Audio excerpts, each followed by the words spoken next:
ഇന്നത്തെ നമ്മുടെ ചെറു ചിന്തയ്ക്കായിട്ട് ഫിലിപ്പിയർക്കുള്ള ലേഖനം 1-ാം അധ്യായം അതിൻ്റെ 9 മുതൽ 11 വരെയുള്ള വാക്യങ്ങൾ നമുക്ക് വായിക്കാം. ഫിലിപ്പിയർക്കുള്ള ലേഖനം 1-ാം അധ്യായം അതിൻ്റെ 9 മുതൽ 11 വരെ.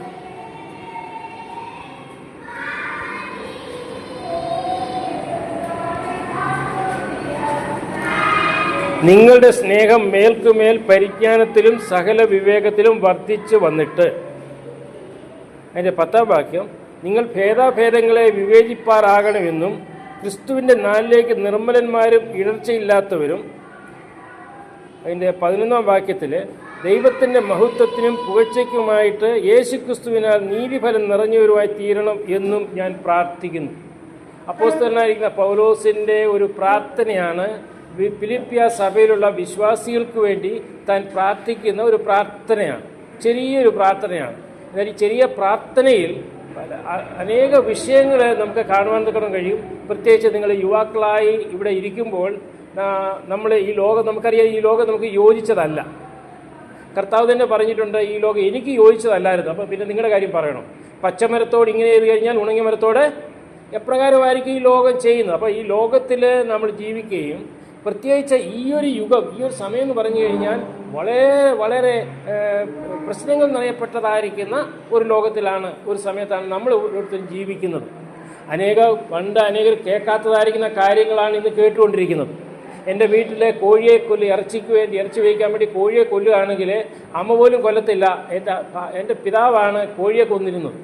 എന്നാൽ ഇന്ന് മനുഷ്യരെ കൊല്ലുന്നതിന് ആർക്കും യാതൊരു പ്രയാസമില്ല. കാരണം മാറ്റങ്ങൾ കണ്ടോ, എത്രമാത്രം മാറ്റങ്ങളാണ് വന്നിരിക്കുന്നത് എന്നുള്ളത്.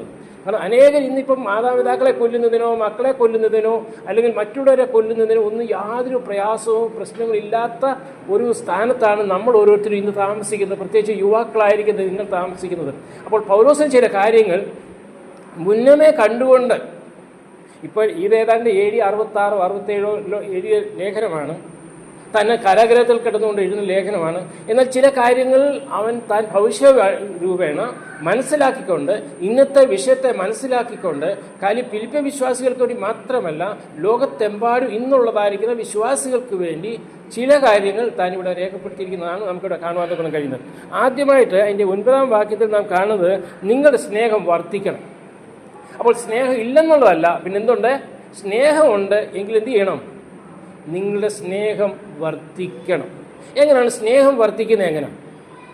നമ്മൾ എന്നും ബൈബിൾ വായിക്കുന്നൊരു സ്നേഹം വർദ്ധിക്കുമോ? ആർക്കും സ്നേഹം വർദ്ധിക്കാം. ആർക്കും ജീവിതത്തിൽ സ്നേഹം വർധന ഉണ്ടാകും. നമ്മൾ ചർച്ചിൽ പോകുന്നതുകൊണ്ട് സ്നേഹം വർദ്ധിക്കുമോ? നമ്മൾ പാട്ട് പാടിയതുകൊണ്ട് സ്നേഹം വർദ്ധിക്കുമോ?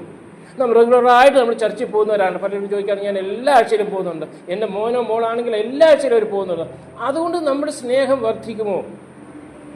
നമ്മുടെ സ്നേഹം അങ്ങനെയുള്ള രീതിയിൽ വർദ്ധിക്കും. എങ്ങനെ?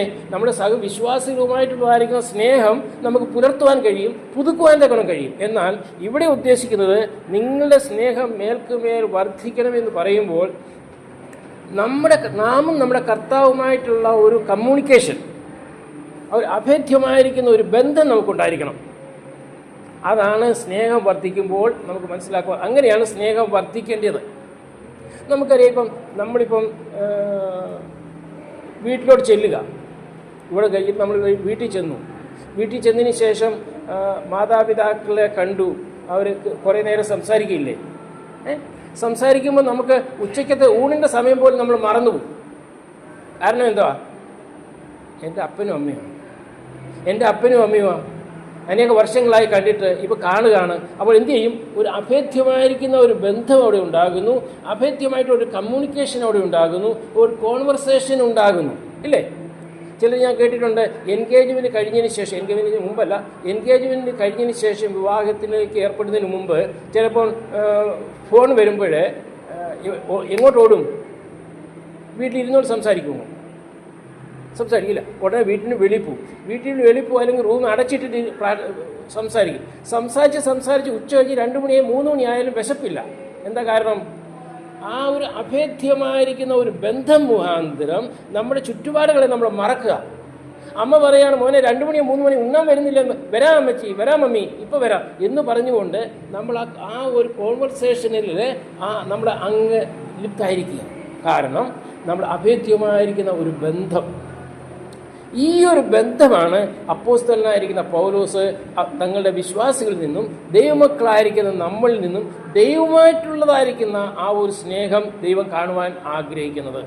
അപ്പോൾ എന്താണ് നാം ചെയ്യേണ്ടതെന്ന് ചോദിച്ചു കഴിഞ്ഞാൽ, ദൈവവചനത്തിൽ കൂടിയാണ് നമുക്ക് ദൈവസ്നേഹം വർദ്ധിക്കുവാൻ കഴിയും. ദൈവസ്നേഹം വർദ്ധിക്കണമെന്നുണ്ടെങ്കിൽ ദൈവിക വചനം നമ്മൾ പാരായണം ചെയ്യണം, ദൈവവചനത്തിലേക്ക് നമ്മൾ ഉറ്റുനോക്കണം, ആ ദൈവവചനത്തെ ധ്യാനിക്കണം, ആ ദൈവവചനത്തിൽ എന്നോട് എന്ത് പറയുന്നു എന്നുള്ളത് മനസ്സിലാക്കി അതനുസരിച്ച് നാം മുൻപോട്ട് പോയെങ്കിൽ മാത്രമേ നമുക്ക് ആത്മീയ സ്നേഹം നമുക്ക് വളർത്തുവാൻ ഗുണം കഴിയുള്ളൂ. 9-ാം വാക്യത്തിൽ പറയുന്നത്, നിങ്ങളുടെ സ്നേഹം മേൽക്കുമേൽ പരിജ്ഞാനത്തിലും സകല വിവേകത്തിലും വർദ്ധിച്ചു വരണം. നമ്മുടെ സ്നേഹം നമുക്ക് വർദ്ധിക്കേണ്ടതായിട്ടുണ്ട്. നമ്മൾ ഈ ലോകത്തിൽ ജീവിക്കുമ്പോൾ നമ്മുടെ കർത്താവായ യേശു ക്രിസ്തു ഇവിടെ പറയുന്നത്, നമ്മെ കർത്താവായ യേശു ക്രിസ്തു എന്ത് ചെയ്യുന്നതായിരിക്കുന്നത്? കർത്താവായ യേശു ക്രിസ്തു നമ്മെ സ്നേഹിച്ചു. യോഹന്നാന്റെ സുവിശേഷം 14-ാം അധ്യായത്തിലേക്ക് നാം കടന്നു വരുമ്പോൾ, യോഹന്നാന്റെ സുവിശേഷം 14-ാം അധ്യായം അതിൻ്റെ 15-ാം വാക്യത്തിൽ, നിങ്ങളെന്നെ സ്നേഹിക്കുന്നുവെങ്കിൽ എൻ്റെ കൽപ്പനകളെ കാത്തുകൊള്ളും. നിങ്ങളെന്നെ സ്നേഹിക്കുന്നുവെങ്കിൽ എൻ്റെ കൽപ്പനകളെ കാത്തുകൊള്ളും എന്ന് പറഞ്ഞാൽ, കർത്താവായ യേശു ക്രിസ്തുവിൻ്റെ കൽപ്പന അനുസരിക്കുകയാണെങ്കിൽ എന്ത് തെളിവാണ്? നമ്മൾ കർത്താവിനെ സ്നേഹിക്കുന്നു എന്നുള്ളതാണ്. കർത്താവിൻ്റെ കൽപ്പന അനവധി കൽപ്പനകളുണ്ട്. നാം ഈ ലോകത്തിൽ ജീവിക്കുമ്പോൾ നമുക്ക് വേണ്ടതായിരിക്കുന്ന എല്ലാ കാര്യങ്ങളും ദൈവം നമുക്ക് തന്നിട്ടുണ്ട്. ആ കൽപ്പനകൾ നാം അനുസരിക്കുന്നില്ല, എവിടെയെങ്കിലും നിങ്ങൾ തെറ്റിപ്പോയി കഴിഞ്ഞാൽ പറയുന്നത് നിങ്ങളെന്നെ സ്നേഹിക്കുന്നില്ല. അപ്പോൾ നിങ്ങളെന്നെ സ്നേഹിക്കണം എന്നുണ്ടെങ്കിൽ എന്ത് ചെയ്യണം? നമ്മുടെ കർത്താവിൻ്റെ കൽപ്പനകളെ നാം അനുസരിച്ചേ മതിയാകുള്ളൂ. മാത്രമല്ല, ഈ കർത്താവായ യേശുക്രിസ്തു എന്തിനാണ് ഇപ്രകാരം പറയുന്നത്? 1 യോഹന്നാനിലേക്ക് നാം കടന്നു വരുമ്പോൾ അതിൻ്റെ 4-ാം അധ്യായം അതിൻ്റെ 19-ാം വാക്യത്തിൽ ഇപ്രകാരം നാം വായിക്കുന്നുണ്ട്, അവൻ നമ്മെ ആദ്യം സ്നേഹിച്ചതുകൊണ്ട് നാം അവനെ സ്നേഹിക്കുന്നു. ആരാണ് ആദ്യം സ്നേഹിച്ചത്? നമ്മുടെ കർത്താവായ യേശു ക്രിസ്തു നമ്മെ ആദ്യം സ്നേഹിച്ചു. നമ്മൾ ആരുമില്ലായിരുന്നു, നമ്മൾ പാപികളായിരുന്നു, നമ്മൾ ദോഷികളായിരുന്നു, നാം ദൈവവുമായിട്ട് യാതൊരു ബന്ധവും നമുക്കില്ലായിരുന്നു. എന്നാൽ താൻ പറയുന്നത്, ഞാൻ നിങ്ങളെ ആദ്യമായി സ്നേഹിച്ചു. അപ്പോൾ ആദ്യമായി സ്നേഹിക്കുന്ന ആ കർത്താവിൻ്റെ കൽപ്പനകളെ നാം അനുസരിച്ച് നാം മുൻപോട്ട് പോകേണ്ടത് നമ്മുടെ കടമയാണ്. അപ്പോൾ ഈ ലോകത്തിൽ നാം ജീവിക്കുമ്പോൾ നമുക്ക് കൂട്ടുകാർ ഒത്തിരി പേരുണ്ട്. നമ്മൾ കൂട്ടുകാരുമായിട്ട് സംസാരിച്ചേ മതിയാകുകയുള്ളൂ. എന്നാൽ നമുക്ക് നമ്മുടെ കർത്താവായ യേശു ക്രിസ്തുവിനോടുള്ള അഭേദ്യമായിരിക്കുന്ന ഒരു ബന്ധം നാം പുലർത്തുന്നുവെങ്കിൽ അവനോടുള്ളതായിരിക്കും സ്നേഹത്തിന് അത് മനസ്സിലാക്കുവാൻ കഴിയും. മാത്രമല്ല, അവൻ്റെ കൽപ്പനകളെ നാം അനുസരിക്കുന്നുവെങ്കിൽ നിങ്ങളെന്നെ സ്നേഹിക്കുന്നുവെന്ന് ഞാൻ പറയും. ബാക്കി എന്തെല്ലാം പറഞ്ഞാലും, ഒരു മണിക്കൂർ മെസ്സേജ് കൊടുത്താലും, എത്ര സാക്ഷി പറഞ്ഞാലും, എത്ര പാട്ട് പാടിയാലും, എത്ര പ്രാർത്ഥിച്ചാലും ഒന്നും കർത്താവായ യേശു ക്രിസ്തുവിനാവുന്നില്ല. എൻ്റെ കൽപ്പനകളെ നിങ്ങൾ അനുസരിക്കുന്നുവെങ്കിൽ, കർത്താവ് പറഞ്ഞതായിരിക്കുന്ന കാര്യങ്ങൾ നമ്മൾ അനുസരിക്കണം. ഓരോ ദിവസവും പ്രിയമുള്ളവരെ ഞാൻ പറയട്ടെ, നമ്മുടെ ജീവിതത്തിൽ ഒരു പകൽക്കാലം ദൈവം തന്നിരിക്കുന്നുവെങ്കിൽ ആ പകൽക്കാലത്ത് ഞാൻ എന്താണ് എൻ്റെ കർത്താവിന് വേണ്ടി ഞാൻ എന്ത് ചെയ്തു, കർത്താവിൻ്റെ കൽപ്പനകൾ അനുസരിച്ചാണോ എൻ്റെ ജീവിതം നയിക്കുന്നത് എന്നുള്ളത് നമ്മൾ ചിന്തിക്കേണ്ടത് ആവശ്യമാണ്. അതുകൊണ്ട് സ്നേഹം വർദ്ധിക്കണം. 1 അതിൻ്റെ 10-ാം വാക്യത്തിലേക്ക് വീണ്ടും നമുക്ക് അവിടെ വരാം. ഫിലിപ്പിയർക്കെഴുതിയ ലേഖനം 1-ാം അധ്യായത്തിൻ്റെ 10-ാം വാക്യം, നിങ്ങൾ ഭേദാഭേദങ്ങളെ വിവേചിപ്പാറാകണമെന്നും ക്രിസ്തുവിൻ്റെ നാളിലേക്ക് നിർമ്മലന്മാരും ഇടർച്ചയില്ലാത്തവരുമായിരിക്കണം. അതിനകത്ത് നിങ്ങൾ ഭേദാഭേദങ്ങളെ വിവേചിപ്പാറാകണം. എന്താണ് ഇതിൻ്റെ അർത്ഥം? നിങ്ങൾ ഭേദാഭേദങ്ങളെ വിവേചിക്കാറാകണം എന്ന് പറയുവാൻ കാരണം എന്താണ്? ശരിയും തെറ്റും എന്തെന്നുള്ളത് വിവേചിച്ചറിയുവാൻ തക്കവണ്ണമുള്ള കർത്താവേ എനിക്ക് ആ വിവേകം തരണം. കാരണം തെറ്റിൻ്റെ ഒരു ലോകത്തിലാണ് നമ്മൾ ജീവിക്കുന്നത്, ദുഷ്ടതയുടെ ലോകത്തിലാണ് നമ്മൾ ജീവിക്കുന്നത്. ഒരു ദൈവ പൈതലിനെ സംബന്ധിച്ചിടത്തോളം തെറ്റേത് ശരിയേത് എന്ന് മനസ്സിലാക്കുവാൻ തക്കോണം ദൈവം എന്നും നമ്മൾ പ്രാർത്ഥിക്കണം. ദൈവമേ, ആ ഒരു വിവേകം എനിക്ക് തരണേ, ആ ഒരു പരിജ്ഞാനം എനിക്ക് തരണേ. കാരണം ഞാൻ മാതാപിതാക്കളിൽ നിന്നൊക്കെ ദൂരെയാണ് ഇപ്പോൾ ആയിരിക്കുന്നത്. ഞാൻ ഇവിടെ ഇരിക്കുമ്പോൾ എന്നോട് മോളെ അവിടെ പോകരുത്, മോളെ ഇവിടെ പോകരുത് പറയാൻ തക്കണം അവരാരും നമ്മുടെ അടുത്തില്ല.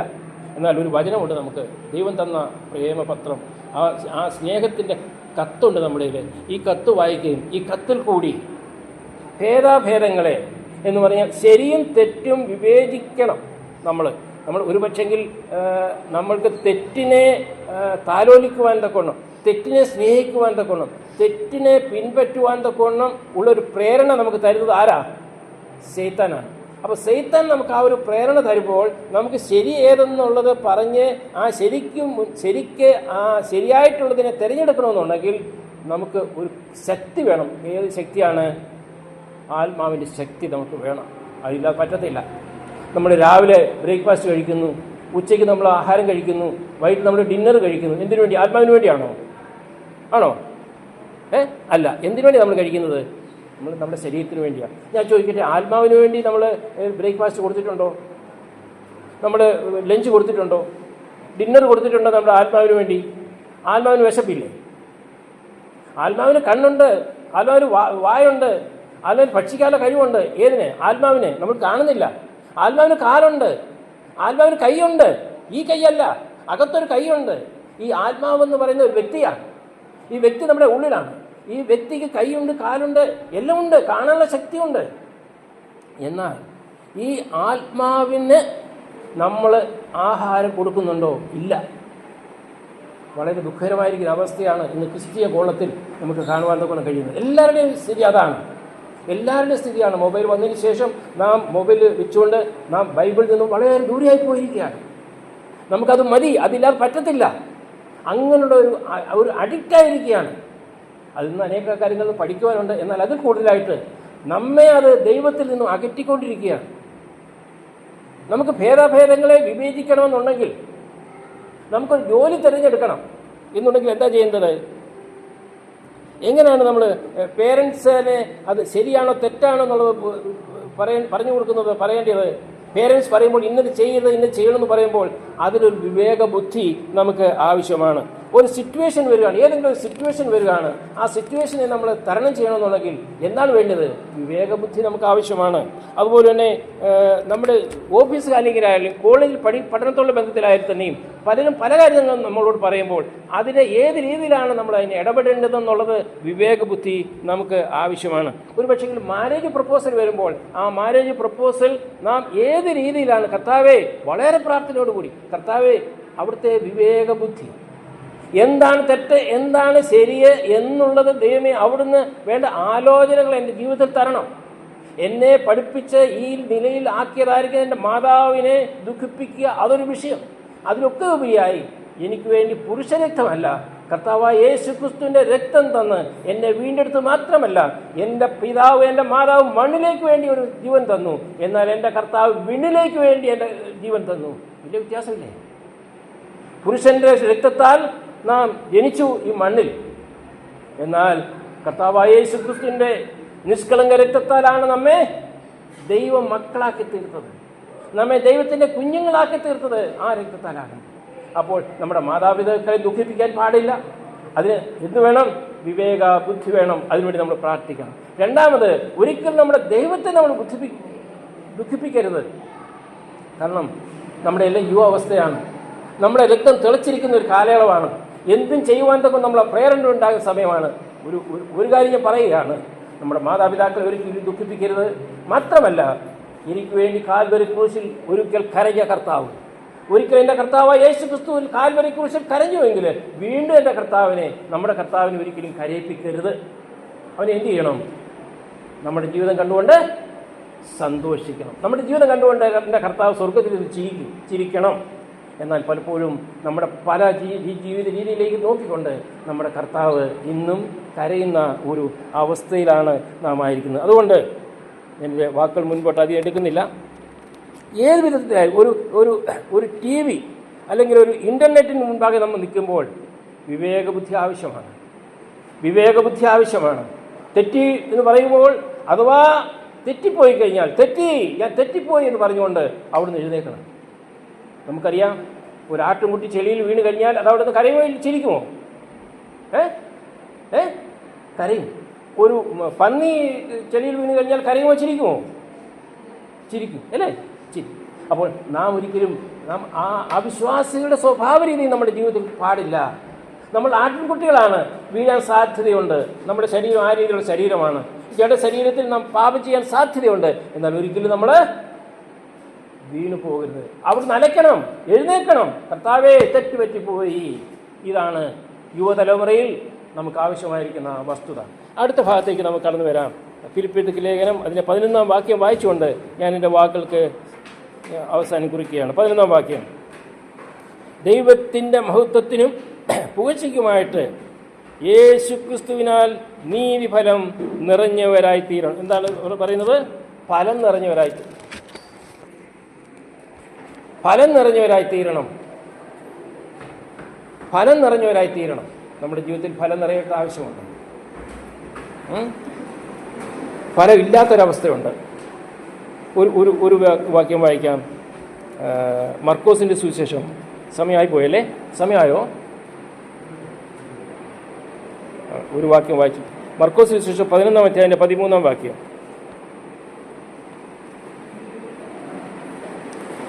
അവൻ ഇലയുള്ള ഒരു അത്തിവൃക്ഷം ദൂരത്തിൽ നിന്ന് കണ്ടു. അതിൽ വല്ലതും കണ്ടു കിട്ടുമെന്ന് വെച്ച് ചെന്നു. അതിനരികെ എത്തിയപ്പോൾ ഇലയല്ലാതെ ഒന്നും കണ്ടില്ല. അത് അത്തിപ്പഴക്കാലം. ഇലയല്ലാതെ ഫലം കാണാത്ത ഒരു അത്തിവൃക്ഷം. ഈ അത്തിവൃക്ഷം നാം ഓരോരുത്തരുമാണ്. നമുക്ക് എന്തുണ്ട്? എന്തില്ല? എന്തുണ്ട്? ഇലയുള്ളൊരു അത്തിവൃക്ഷം. അപ്പോൾ ഇലയുള്ളൊരു അത്തിവൃക്ഷമാണ്. പക്ഷെ കർത്താവിന് എന്തോ വേണ്ടിയായി? ഫലമാണ് വേണ്ടിയായി. കർത്താവിന് വിശന്ന് വരിക. കർത്താവ് അത്തിയുടെ മാർഗ്ഗം നോക്കേണ്ട ആവശ്യമില്ല. ഹോട്ടൽ വല്ലതും സൈഡിൽ നോക്കിയാൽ മതി. പക്ഷേ അത്തിയെ നോക്കുന്നത് നിങ്ങളെ നോക്കുകയാണ്. നമ്മളെ നോക്കി നമ്മളിൽ നിന്ന് ഉടലെടുക്കുന്നതായിരിക്കുന്ന ഫലം കണ്ടിട്ട് വേണം കർത്താവിന് വിശപ്പടങ്ങുവാൻ. നമുക്ക് ഫലം കഴിക്കാൻ പറ്റുന്നുണ്ടോ? ഫലം വേണം.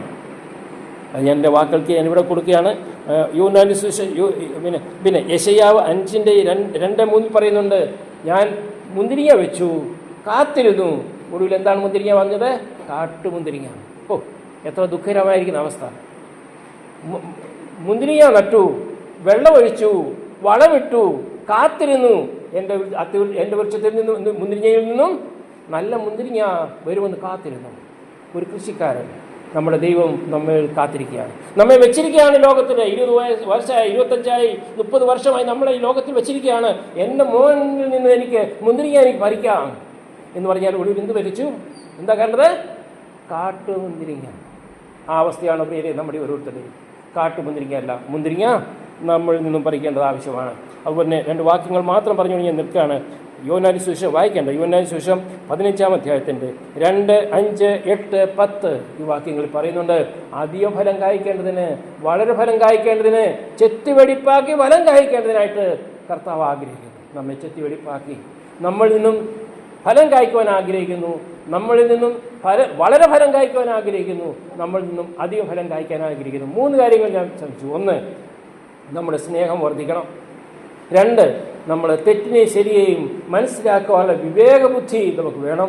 3, നമ്മളിൽ നിന്നും ഫലം കായ്ക്കണം. നമ്മളിൽ നിന്നും ഫലം കായ്ക്കുക എന്ന് പറയുമ്പോൾ നമ്മുടെ ഫലം കണ്ടുകൊണ്ട് മറ്റുള്ളവർ പറയണം, ഇവരെ ദൈവത്തിൻ്റെ മക്കളാണ്. അപ്പോൾ മഹത്വം ആർക്ക് കൊടുക്കും?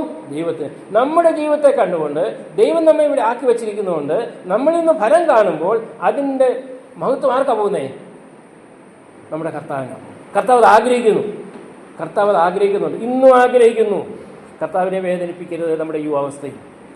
ഈ ഗരം രക്തമാണ് നമുക്ക് വേണ്ടി തന്നത്. 33 വർഷ സമയത്തെ ചുടുരക്തം അവൻ നമുക്ക് വേണ്ടി തന്നു. ആ രക്തത്തിൽ ഈ സമയത്ത് നിങ്ങൾ ഓരോരുത്തരും ഈ കർത്താവിന് വേണ്ടി ആ രക്തം അവൻ നമുക്ക് വേണ്ടി തന്നുവെങ്കിൽ ഈ രക്തത്തിൽ കൂടി നമുക്കവനെ പ്രസാദിപ്പിക്കണം, നല്ല ഫലം നമുക്ക് കൊടുക്കണം. ദൈവം ഈ വചനത്തിൽ കൂടി ദൈവം നമ്മെ ഓരോരുത്തരും സഹായിക്കട്ടെ. 3 കാര്യങ്ങൾ: സ്നേഹം വർദ്ധിക്കണം, അധികം വർദ്ധിക്കണം. 2, ഭേദാഭേദങ്ങളെ ഉപയോഗിച്ചറിയണം. 3, ഫലം കായ്ക്കണം. ദൈവം നമ്മെ സഹായിക്കുക.